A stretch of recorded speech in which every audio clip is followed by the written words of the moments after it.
제가 아침에 자고 일어나면 이렇게 창문을 열어 놓습니다. 온 집안의 창문을. 근데 제 생각으로는 창문을 열어서 공기를 환기시킬 때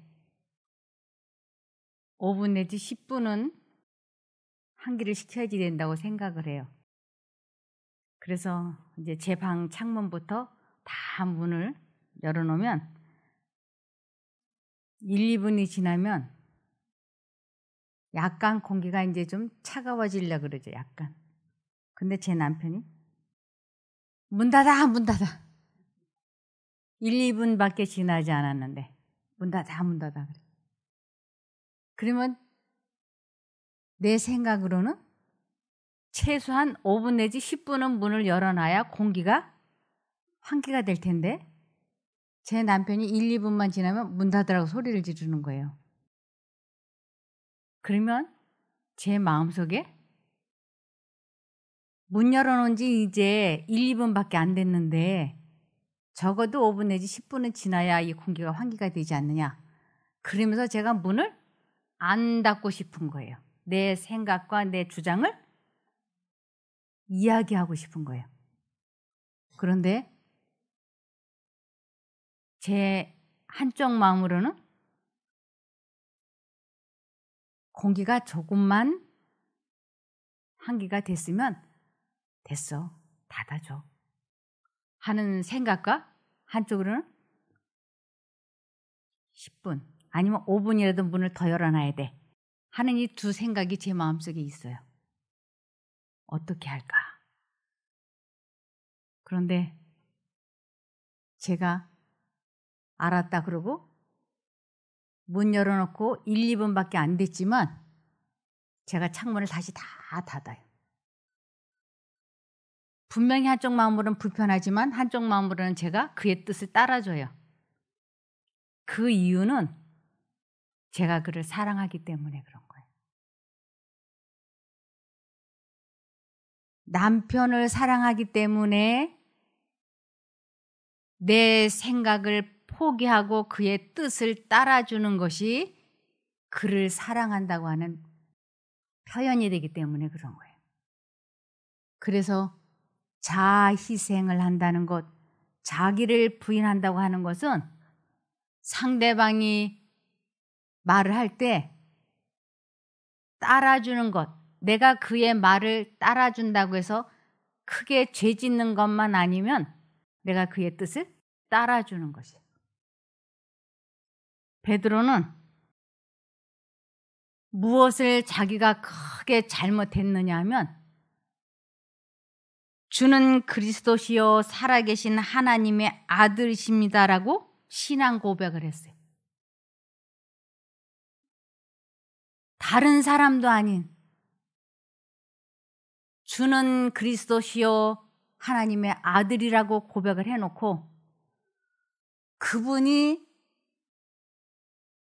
말씀을 하셨을 때 그는 믿지 않았어요. 그것이 베드로가 평생을 살면서 명심해야 되는 것이었어요. 하나님께서 말씀하신 것, 그것은 조건 없이 순종을 하고 따라야 되는 것인데 그 이유는 내가 그분을 사랑한다는 표현이기 때문에 그렇습니다. 그리고 하나님께서 사람에게 하라고 말씀을 하신 것은 그 사람의 최상의 유익을 위해서 해주시는 말씀이시기 때문에 하나님께서 명령하신 것, 하나님께서 하라고 말씀하신 그것은 조건이 있을 수 없는 것이 그냥 네, 하겠습니다. 그 대답만을 해야지 되는 것이. 그것이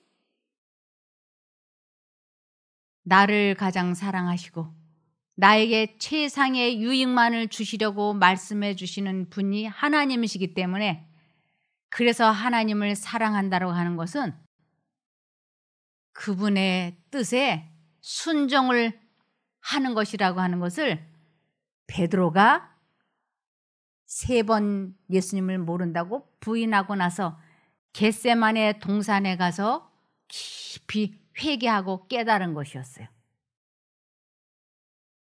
그래서 이제 마태복음 26장 31절부터 보시겠습니다. 때에 예수께서 제자들에게 이르시되 오늘 밤에 너희가 다 나를 버리리라. 기록된 바 내가 목자를 치리니 양의 떼가 흩어지리라 하였느니라. 그러나 내가 살아난 후에 너희보다 먼저 갈릴리로 가리라. 이것은 갈릴리에서 만나자 하고 약속하시는 것이에요. 베드로가 대답하여 가로되 다 주를 버릴지라도 나는 언제든지 버리지 않겠나이다.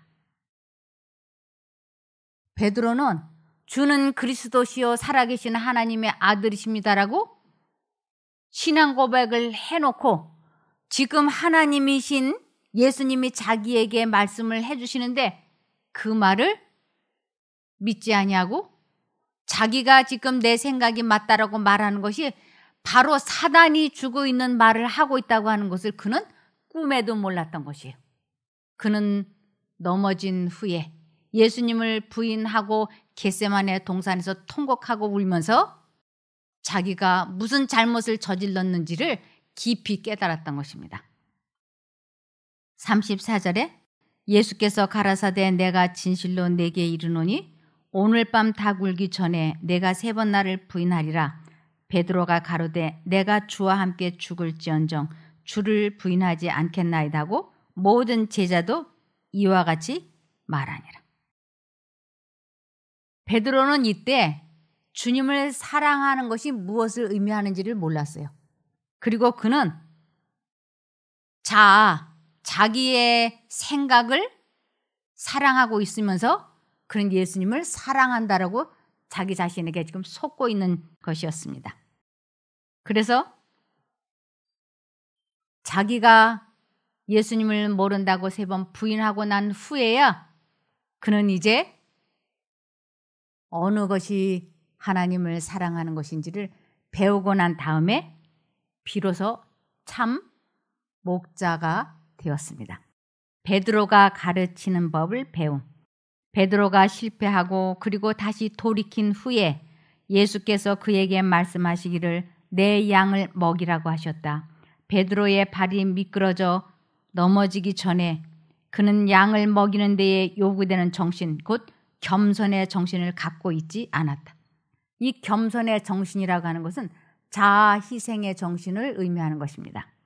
그러나 그가 자신의 약점에 민감한 사람이 되고 난 후에 그는 실수하고 넘어진 사람들을 가르치는 방법을 바로 알게 되었다. 그는 부드러운 동정심을 갖고 그들 곁에 가까이 갈 수가 있었고 그들을 도울 수가 있었다. 자기가 넘어져 보고 난 후에 아직 예수님을 어떻게 진정으로 사랑하는 것인지 알지 못하는 사람들에게 가까이 다가가서 그것을 가르쳐 주고 도와줄 수 있는 사람이 되었다고 하는 것입니다. 그래서 예수님을 사랑한다고 하는 것은 자아를 희생하고 하나님께 순종한다고 하는 것을 베드로가 배우고 난 후에 그는 다른 사람들이 예수님을 사랑한다고 하는 것이 무엇인지 알지 못할 때 부드럽고 온유하게 가르쳐 줄 수 있는 사람이 된 것입니다. 우리 동병상련이라는 말이 있죠? 네. 그래서 아픈 사람은 아픈 사람끼리 동정할 수 있는 것처럼 베드로가 자기가 실수했던 같은 실수를 한 사람들을 이해하고 동정적이고 친절하게 가르쳐 줄 수 있는 사람으로 변하게 되었습니다. 마태복음 28장 1절부터 보시겠습니다. 안식날 다음 날, 즉 한 주의 첫날, 지금으로 말하면 일요일입니다. 동틀 무렵에 막달라 마리아와 다른 마리아가 무덤을 보러 갔습니다. 그때 강한 지진이 일어나고 하나님의 천사가 하늘에서 내려왔습니다. 그 천사는 돌을 굴려 치우고 그 위에 앉았습니다. 그 모습은 번개와 같았고 옷은 눈처럼 희었습니다. 경비병들이 그 천사를 보고 두려워 떨었고 마치 죽은 사람처럼 되었습니다. 천사가 그 여자들에게 말했습니다. 두려워하지 마라. 너희가 십자가에 못 박히신 예수님을 찾고 있다는 것을 알고 있다. 예수님은 여기 계시지 않다. 말씀하신 대로 다시 살아나셨다. 와서 예수님이 누우셨던 곳을 보아라. 그리고 빨리 가서 제자들에게 이렇게 말하여라. 예수님께서 죽음에서 다시 살아나셨습니다. 그리고 먼저 갈릴리로 가셨습니다. 거기서 예수님을 뵐 수 있을 것입니다. 보아라, 이것이 내가 너희에게 전할 말이다. 부활하셔서 예수님이 지금 갈릴리로 가셨다고 알려주는 것입니다. 순수한 회심은 그 근원에까지 미침. 베드로는 그가 창피를 당하던 그 고통스러운 장면을 결코 잊지 못하였다. 그는 그가 주님을 부인한 것을 잊지 않았다. 고통스럽게도 이 실수 많은 제자에게는 모든 것이 현실이었다. 그의 죄에 대한 슬픔은 그가 주님을 부인한 것만큼이나 강렬한 것이었다. 그가 회심한 후에 그는 옛날의 태도와 정신으로 호언장담을 하지 않았다. 베드로는 아주 이 잘못을 저지르고 난 후에 깊이 회개를 경험하게 되었습니다. 예수께서 그의 제자들을 갈릴리에서 만나시기로 약속하셨으므로 6월절 주일이 끝난 직후에 그들은 그곳으로 발길을 돌렸다. 절기 동안에 저희가 예루살렘에 있지 아니하면 불만을 품은 자와 이단자로 해석될 것이었으므로 그들은 절기가 마칠 때까지 남아있다가 절기가 끝난 후 즉시 구주께서 지시하신 대로 그분을 만나기 위하여 기쁜 마음으로 고향으로 돌아왔다. 7 제자가 함께 있었는데 그들은 초라한 어부의 옷을 입고 있었다. 그들은 비록 세상 재물에는 가난했으나 진리의 지식과 그것을 실천하는 일에는 부유하였다. 그러므로 그들은 하늘의 안목으로 볼 때 최고의 선생이었다. 그들은 선지자 학교의 학생은 아니었으나 이 세상에서 지금까지 알려진 교사들 중에 가장 위대한 교사에게 3년 동안 가르침을 받았다. 그분의 가르치심 아래서 그들은 사람들을 진리의 지식으로 인도할 수 있는 고상하고 학식 있고 세련된 진리의 전달자들이 되었다. 그들은 예수님에게서 배우고 그리고 이제는 진리의 전달자들로 되어 있었습니다. 이제 그 갈릴리 저녁입니다. 그날 저녁은 상쾌한 저녁이었다. 아직도 배와 고기잡이에 대한 애착을 버리지 못했던 베드로가 그들에게 바다에 나아가 그물을 던지자고 제의하였다. 그들 모두는 곧 이 계획에 가담했다. 그들은 음식과 의복이 필요했는데 하루 저녁만 고기를 잘 잡으면 그러한 필요를 채울 수 있었다. 그리하여 그들은 배를 타고 나아갔다. 그러나 그들은 아무것도 잡지 못했다. 밤새 그들은 열심히 일했으나 한 마리도 잡지 못했다. 그 필요한 시간 동안 그들은 그 자리에 계시지 않는 저희 주님에 대하여 이야기했으며 주께서 바닷가에서 봉사하실 때에 그들이 목격한 놀라운 사건들을 회상하였다. 그들은 자기들의 장래에 대하여 의심하게 되었고 저희 앞에 펼쳐질 앞날에 대하여 슬픔을 가누지 못했다. 그런데 이제 예수님이 그 바닷가에 나타나셨습니다. 요한복음 21장 1절에서 7절입니다. 그 후에 예수께서 디베랴 바다에서, 이건 갈릴리 바다의 또 다른 이름이죠. 바다에서 또 제자들에게 자기를 나타내셨으니 나타내신 일이 이러하니라.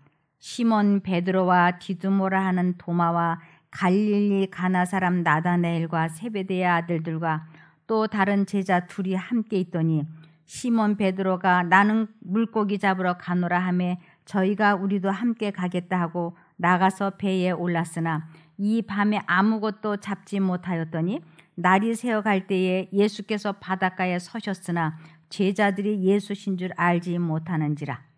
예수께서 이르시되 얘들아 너희에게 고기가 있느냐 대답하되 없나이다. 가라사대 그물을 배 오른편에 던지라. 그리하면 얻으리라 하신대 이에 던졌더니 그 고기가 많아 그물을 들 수 없더라. 왜 그물을 배 오른편에 던지라고 하셨을까요? 그것은 주님께서 그 배 오른편에 서 계셨어요. 그래서 그 그물을 오른편에 던진다고 하는 건 하나님 쪽을 선택한다는 것을 가르쳐 주시려고. 그래서 밤새 그물을 던지고 고기를 잡으려고 했지만 한 마리도 잡지 못했어요. 주님과 함께 하지 않았기 때문에. 그런데 그들은 고기를 잡아서 먹을 것, 입을 것을 생활비를 해결하려고 했지만 전혀 잡지 못했어요. 그런데 주님께서 배 오른편에 던지라고 하는 건 주님이 계신 쪽에 오른편이었는데 주님을 의지하고 생활을 하면 먹을 것, 입을 것 모든 것을 책임져 주신다고 하는 것을 가르치시기 위하여 배 오른편에 그물을 던지라고 말씀하셨던 것입니다. 예수의 사랑하시는 그 제자가 베드로에게 이르되, 예수의 사랑하시는 그 제자는 요한이에요. 그 요한이 바라보더니 예수님이라고 베드로에게 말했어요. 그러자 베드로가 웃도리를 이렇게 벗고 있었는데 그 웃도리를 걸치고 너무너무 반가운 거예요. 예수님이. 그래서 물로 뛰어들어갔어요. 그 제자가 베드로에게 이르되 주시라 하니 시몬 베드로가 벗고 있다가 주라 하는 말을 듣고 겉옷을 두른 후에 바다로 뛰어내리더라. 너무너무 반가운 거예요. 저희는 비록 더 이상 그분과 개인적인 교제를 할 수 없게 되고 그들이 전에 가졌던 직업으로 생계를 유지하는 방법을 잃는다 할지라도 부활하신 구주께서는 역시 그들을 돌보실 것이다. 저희가 그리스도의 사업을 행하는 동안 예수께서는 그들에게 필요한 것을 공급해 주실 것이다. 그리고 예수께서 그들에게 배 오른편에 그물을 던지라고 명하신 데는 한 가지 목적이 있었다. 그 편 해변에 당신이 서 계셨다. 그것은 믿음의 편이었다. 만일 그들이 그분과 연결되어 힘써 일한다면, 즉 그분의 거룩한 능력에 저희 인간의 노력을 결합시킨다면 그들은 결코 실패하지 않고 성공할 수 있을 것이다. 이걸 가르쳐 주시기 위하여 배 오른편에 그물을 던지라고 말씀을 하신 것입니다. 요한은 그 낯선 사람을 알아보고 베드로에게 주시라고 부르짖었다. 베드로는 매우 의기양양하고 기뻐서 급히 물로 뛰어내려가 곧 그의 주님 곁으로 가서 서 있었다. 너무 반갑고 기뻐서 확 뛰어갔는데 무슨 생각이 날까요? 자기의 죄가 예수님을 모른다고 부인했던 그 생각이 나지 않겠어요? 반가워서 확 뛰어갔는데 그러니까 그 생각이 나니까 머쓱하잖아요. 그래서 주님 곁으로 가서 서 있었어요. 요한복음 21장 8절에서 13절입니다.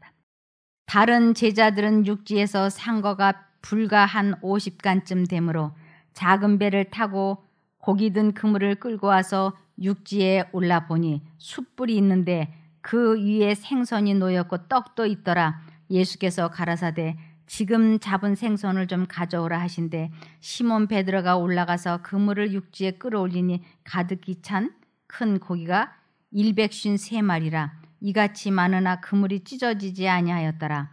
예수께서 가라사대 와서 조반을 먹으라 하시니 제자들이 주신 줄 아는 고로 당신이 누구냐 감히 묻는 자가 없더라. 예수께서 가셔서 떡을 가져다가 저희에게 주시고 생선도 그와 같이 하시니라.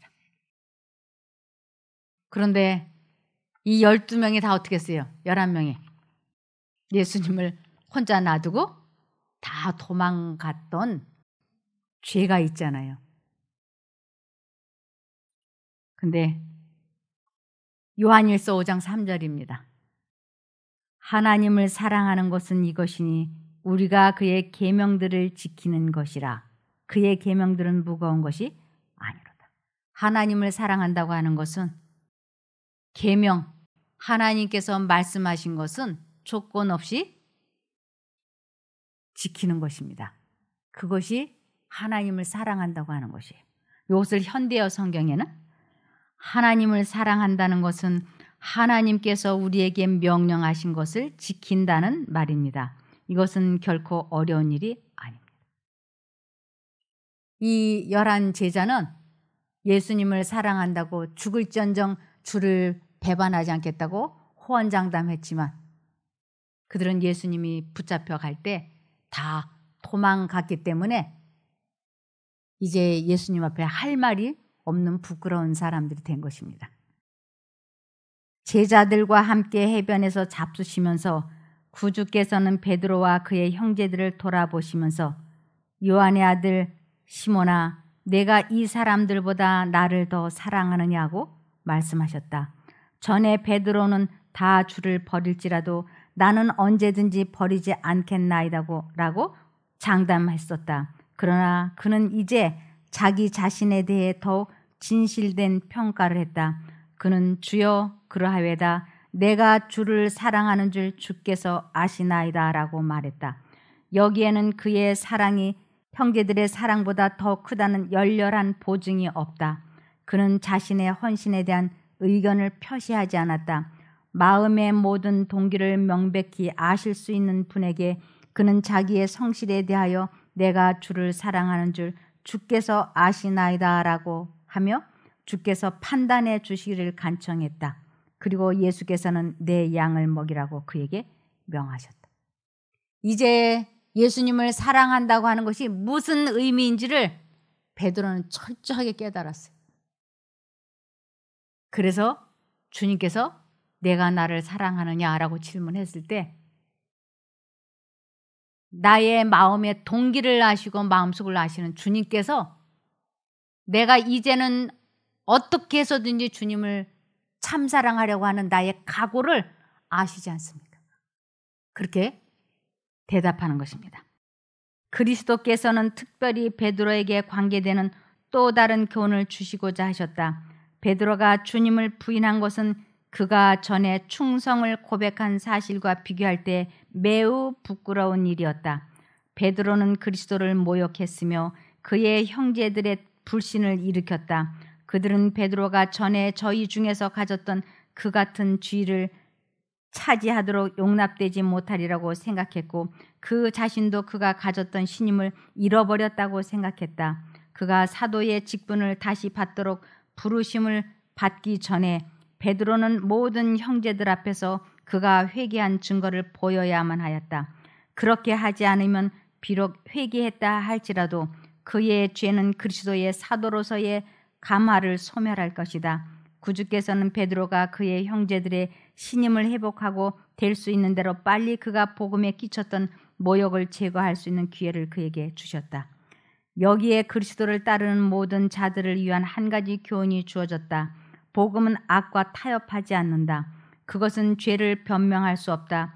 은밀한 죄는 은밀히 하나님께 자복해야 하며 드러난 죄는 공공연하게 자복하여야 한다.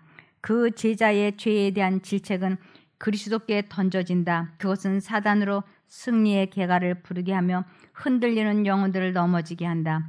회개의 증거를 나타내므로 죄자는 그의 힘이 미치는 데까지 이 치욕을 제거해야 하였다. 공공연하게 그가 호언장담을 했기 때문에 이제 공공연하게 그가 회개한 것을 나타내야 하는 것이었습니다. 그리스도께서 그의 생명을 들여서 얻은 영혼들을 베드로에게 위탁하실 때에 그리스도는 베드로에게 그가 참으로 돌이켰다는 것을 주님이 굳게 믿는다는 증거를 주신 것이다. 그리고 그는 양을 먹일 뿐 아니라 어린 양을 먹이는 사명을 받았다. 이 어린 양이라고 하는 것은 새롭게 믿음을 가진 사람들을 어린 양이라 그래요. 그래서 기존 신자들과 새로 믿기 시작한 이제 초신자들까지도 베드로는 지도할 수 있게 된 것입니다. 그것은 그때까지 그에게 부여된 일보다 광범위하고 보다 더 많은 동정심이 필요한 일이었다. 그는 생명의 말씀을 다른 사람들에게 제시할 뿐 아니라 그 양무리의 목자가 되어야 했다. 베드로에게 봉사의 직분을 회복시켜 주시면서 그리스도께서 처음으로 그에게 위탁하신 사업은 양들을 먹이는 일이었다. 베드로는 그 일에 거의 경험이 없었다. 그 일에는 큰 주의와 친절 그리고 많은 인내와 참을성이 요구되었다. 그 일은 베드로에게 신앙이 미숙한 자들에게 봉사하고 무식한 자들을 가르치며 그들에게 성경을 풀이해주고 그들로 하여금 그리스도의 봉사 사업에 유용하게 되도록 교육하기를 요구했다. 이들이 바로 어린 양인 것입니다. 지금까지 베드로는 그 일을 행하기에 적합하지 않았을 뿐 아니라 그 일의 중요성도 깨닫지 못하고 있었다. 그러나 그 일이 예수께서 지금 그로 하여금 하도록 부르신 사업이었다. 그의 고통과 회개의 경험이 그 일을 할 수 있도록 그를 준비시켜 주었다. 베드로는 실패하기 전에는 어떤 사람이었느냐면 그는 실패하기 전에는 늘 지각 없이 순간적인 충동에 따라 말을 하곤 했었다. 그래서 이 베드로는 나서기를 잘하고 수다스럽고 아주 말이 많은 사람이었어요. 다혈질이고. 그는 항상 다른 사람의 일을 바로 잡아 주려고 했으며 다른 사람의 일을 바로 잡으려고 하는 특성, 나서기를 잘하고 충고하기를 잘하고 특별히 무엇하기를 좋아하느냐면 간섭하기를 좋아하는 것이었어요. 그래서 베드로 4장 15절에 남의 일을 간섭하는 자로 고난을 받지 말라는 것을 베드로가 쓸 수 있었어요. 사람 일에 간섭을 하게 되면 간섭을 받은 사람과 간섭하는 사람 사이에 관계가 좋지 않을 것을 말씀하고 있는데 그것은 베드로 자신이 잘 경험해 보았기 때문에 그것을 쓸 수 있었던 것입니다. 그는 자기 자신이나 자기가 말하려고 하는 것을 분명하게 이해하지 못하면서 자기의 생각을 표시하려 했다. 그러나 회개한 베드로는 매우 달랐다. 그는 전에 가졌던 격정을 제어하고 그리스도의 은혜로 그의 열심을 조절하였다. 그는 다시는 성급하거나 자신을 믿거나 자고하지 않았으며 조용하고 침착하고 온순했다. 따라서 그는 그리스도의 우리에 든 양무리는 물론이요 어린 양들을 먹일 수 있었다. 그는 전혀 다른 사람으로 되었어요. 더 이상 수다스럽고 충동적으로 즉흥적으로 행동하지 않았어요. 그래서 우리에 든 양, 기존 성도들 그리고 새로 전도된 양무리를 그는 먹일 수 있는 사람이 됐다고 하는 것입니다. 베드로에게는 나를 따르라는 말씀은 교훈으로 가득 차 있는 말씀이었다. 그의 죽음뿐 아니라 그의 생애의 매 발걸음을 위해서 이 교훈이 주어졌다.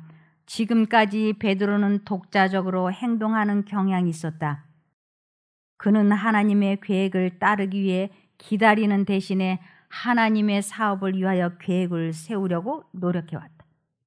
그는 하나님의 일을 자기가 계획했고 자기가 했어요. 그러나 그는 주를 앞질러 달려감으로 아무것도 얻을 수 없었다. 아무것도 얻을 수 없었다. 겸손의 정신을 그는 가질 수 없었어요. 아무것도 갖지 못했다는 것은 그의 품성이 전혀 변화되지 못했던 것입니다.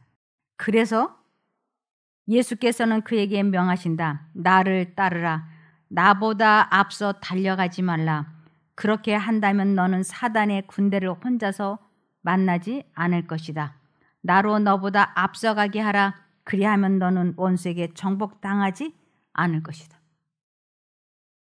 주님 뒤를 따르라. 주님 뒤를 따라가려면 자아 희생을 해야만이 뒤를 따라갈 수 있어요. 그렇지 않으면 우리는 주님을 젖혀두고 내가 앞서가서 일을 하게 되면 사단의 군대를 혼자서 만나게 된다고 하는 것입니다. 그러므로 덫에 걸리지 않을 수 있도록 사단을, 내가 예수님을 따르지 아니하고 사단을 따라가는 그러한 덫에 걸리지 않으려면 끊임없이 예수님을 생각해야 된다고 하는 것입니다. 시편 25편 15절. 내가 언제나 여호와를 바라봅니다. 왜냐하면 내가 덫에 걸리지 않도록 막아주실 분이 주님밖에 없기 때문입니다.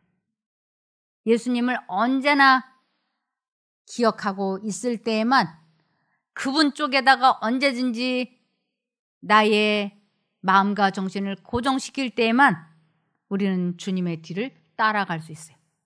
그렇지 않으면 우리는 주님 앞서 달려갈 수 있다고 하는 것입니다. 그래서 그리스도 안에서 우리는 완전을 찾을 수 있다. 그리스도를 바라봄으로써 우리는 변하게 된다. 우리는 완전해질 수 있어요. 어떻게 완전해질 수 있는가? 그것은 그리스도를 바라봄으로써, 그리스도를 바라본다고 하는 것은 언제나 그리스도를 생각하고 그분을 잊어버리지 않는 것을 그리스도를 바라본다고 하죠. 그래서 주님 가신 그 길을 뒤따라 가게 될 때, 뒤따라간다고 하는 것은 내 자아를, 내 생각을 포기하고 주님께서 말씀하신 것을 순종할 때 그것을 우리가 완전하다, 변화되었다, 하나님을 사랑한다 하는 것입니다. 베드로가 아주 크게 넘어지고 그는 평생 동안 그것을 잊어버리지 않았어요. 그 사람들 앞에서 예수님의 마음을 찢어지게 아프게 했던 그 잘못을 그는 잊어버리지 않았어요. 그래서 끝까지 겸손하게 그는 주님의 뒤를 따라가는 제자가 된 것입니다. 우리들도 주님을 뒤따라가기를 바라고 그렇게 될 것을 기대하며 말씀을 마치겠습니다. 기도하겠습니다. 하늘에 계신 저희들의 아버지 하나님, 하나님을 사랑한다고 하는 것이 무슨 의미인지 이제 저희가 배웠습니다. 진심으로 주님을 사랑하기 원하오니 저희가 주님을 잊어버리고 있을 때, 주님 앞서가려고 할 때 이렇게 배운 말씀을 생각나게 하여 주시옵소서. 그리하시면 조건 없이 주님 뒤에 가서 쓰게 싸우니 도와주시기를 예수님 이름으로 기도드리옵나이다. 아멘.